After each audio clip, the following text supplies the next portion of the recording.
Dawn breaks over the desert, a quiet promise shimmering on the horizon. The first rays of sunlight paint the sand in gold and rose, transforming the harsh landscape into something almost magical, if only for a moment. It's beautiful, but I feel no comfort in it. My water is gone. Food, too. The weight of survival presses down with every passing second. Hunger gnaws at my insides, and I am utterly alone, surrounded by endless silence and sand. The silence is deep, broken only by the wind shaping the dunes, whispering secrets of survival and danger. This is the moment where panic can kill, and only clear thought matters. Every decision now is a matter of life or death. The desert looks empty, a vast, lifeless expanse stretching as far as the eye can see, daring me to find hope. But that's its first trick. Hopelessness is a trap, a mirage that can swallow you whole if you let it. Many have died believing this place is barren, but I know better. The stories of those who came before me echo in my mind. The desert hides its resources. Survival depends on seeing what's hidden, not what's missing. My gear is gone, but my senses are sharp. Now I rely on knowledge, patience, and respect for the land. Every footprint, every shadow could be a clue. The skills of our ancestors, observation, adaptation, are my only tools. The sun rises higher. Reflection ends, action begins. I must move. I must find water and food, searching for any sign of life or sustenance in this unforgiving place. This isn't a battle against nature, but a negotiation, a delicate balance between taking and giving, learning and surviving. The desert isn't my enemy. It's a teacher, offering lessons in humility, patience, and resilience. With the right knowledge, I can endure, adapt, and maybe even thrive where others have failed. Survival starts with seeing past the emptiness, finding hope and possibility where others see only desolation. The desert's greatest illusion is lifelessness. It stretches out before you, endless and silent, daring you to find meaning in its emptiness. To most, it's just endless sand and silence, a place where nothing seems to move, and time itself feels suspended. But that silence can trick you into despair, making you believe there's no hope, no chance of survival. We expect abundance to be obvious, green, flowing, alive. In the desert, abundance hides in plain sight, waiting for a patient eye. Here, life is subtle and hidden. It's woven into the sand, tucked beneath rocks and camouflaged against the harsh sun. Animals hide from the sun. Plants look dead but are alive beneath the surface. Even the smallest shadow can shelter something vital.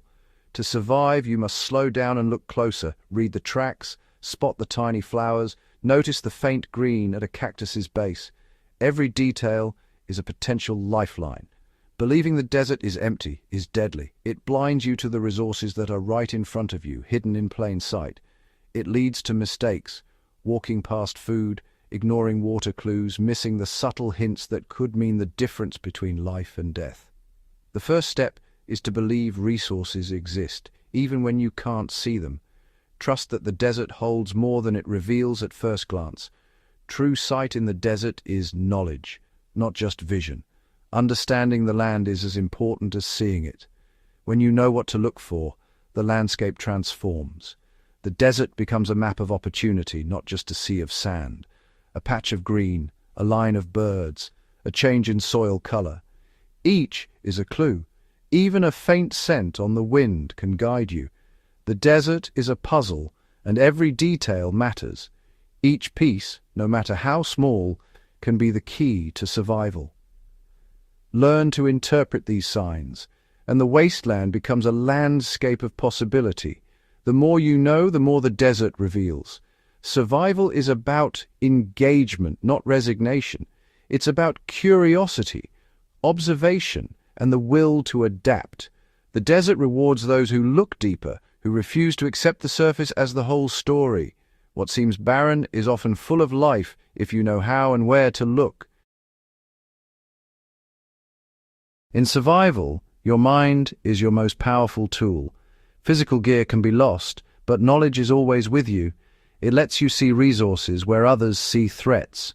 Knowing desert plants, what's edible, what's dangerous, is life or death. Many plants look tough or uninviting, but with the right knowledge, they're food and water. Guesswork is fatal. Preparation is everything. Learn to identify plants in the wild, not just from pictures. Know which parts are edible, when and how to prepare them safely. This knowledge turns fear into purpose. Every step becomes a search for solutions, not just survival. The desert is no longer empty. It's full of potential. Your knowledge bridges the gap between helplessness and self-reliance. With the right mindset, you become an active participant in your own rescue. Survival is about seeing opportunity where others see only danger. The prickly pear cactus is a true desert staple, instantly recognizable by its flat, paddle-shaped pads covered in sharp spines. It stands out in the arid landscape, a living fortress built to survive the harshest conditions. But beware the tiny, barbed glochids. These hair-like spines are even more dangerous than the obvious big ones. They detach easily and can cause irritation that lingers for days. Despite its defenses, the cactus produces brilliant yellow flowers and vibrant reddish-purple fruits. Both are edible, but only if you handle them with care and respect. To harvest the fruit safely, use a stick to knock it down, then roll it in sand or burn off the glochids over a fire before peeling. These traditional methods make the fruit safe to eat. Inside the sweet, juicy flesh is a welcome source of hydration and nourishment, especially in the dry desert heat. Young green pads, called nopals, are edible too.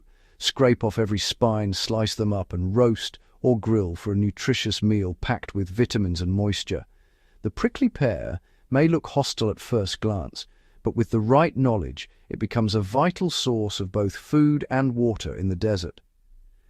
Nature often guards its best resources behind formidable barriers.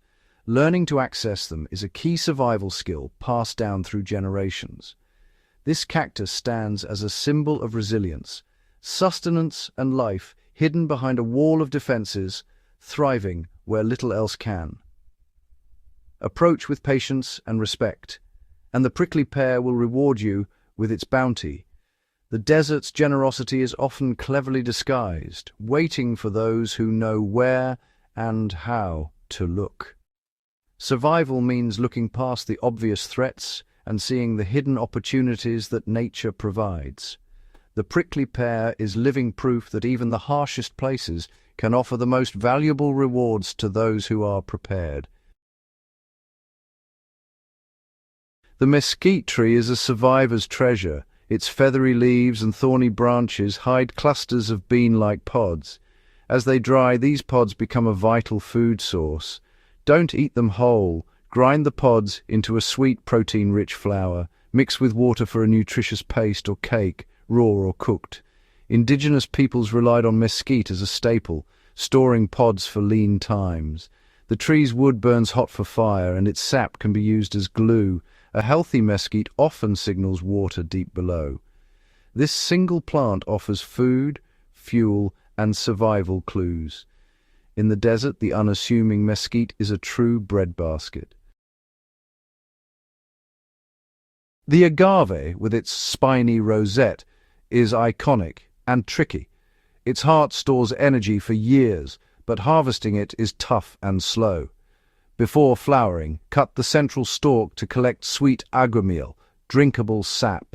But beware, the sap ferments quickly and most raw parts are toxic. Only the heart and leaf bases are edible after long roasting. For immediate needs, use the sap if you catch it at the right time, and the leaf fibers for cordage. The sharp spine makes a natural needle. Agave is a reminder not all edible plants are safe raw. Knowledge and caution are essential. Misusing agave can be a painful, costly mistake. The yucca plant is a desert multi-tool. Its sword-like leaves and tall flower stalk are easy to spot. The edible flowers are crisp and slightly sweet. Eat them raw for moisture and nutrition. Fleshy fruits follow, best roasted for sweetness and digestibility. Some yucca roots are starchy food. Cook thoroughly to remove toxins. The leaves yield strong fibers. Pound or scrape to extract, then twist into cordage. Use the sharp leaf tip as a needle with fiber attached. The dry flower stalk is perfect for friction fire making. Yucca provides food, tools, and fire, all from one plant. Every part has a use if you know how to harvest it. The yucca is a symbol of resourcefulness. In the desert, versatility is survival. One plant can meet many needs. Survival in the desert is measured in knowledge, not miles. The prickly pear, mesquite, agave, and yucca are more than plants. They're teachers. They show us that survival is about harmony, not conquest. These skills aren't just for adventurers, they're a form of security in uncertain times. Modern convenience has cost us ancient wisdom. Relearning how to find, harvest, and prepare wild resources is reclaiming our heritage. Desert survival is about observation, problem-solving, and calm under pressure. The patience to process a cactus, the foresight to gather mesquite, the respect for agave. These build confidence and self-reliance. Real wealth is what you know, not what you own. The desert provides for those who learn its secrets. Look, learn and live, the true lesson of survival.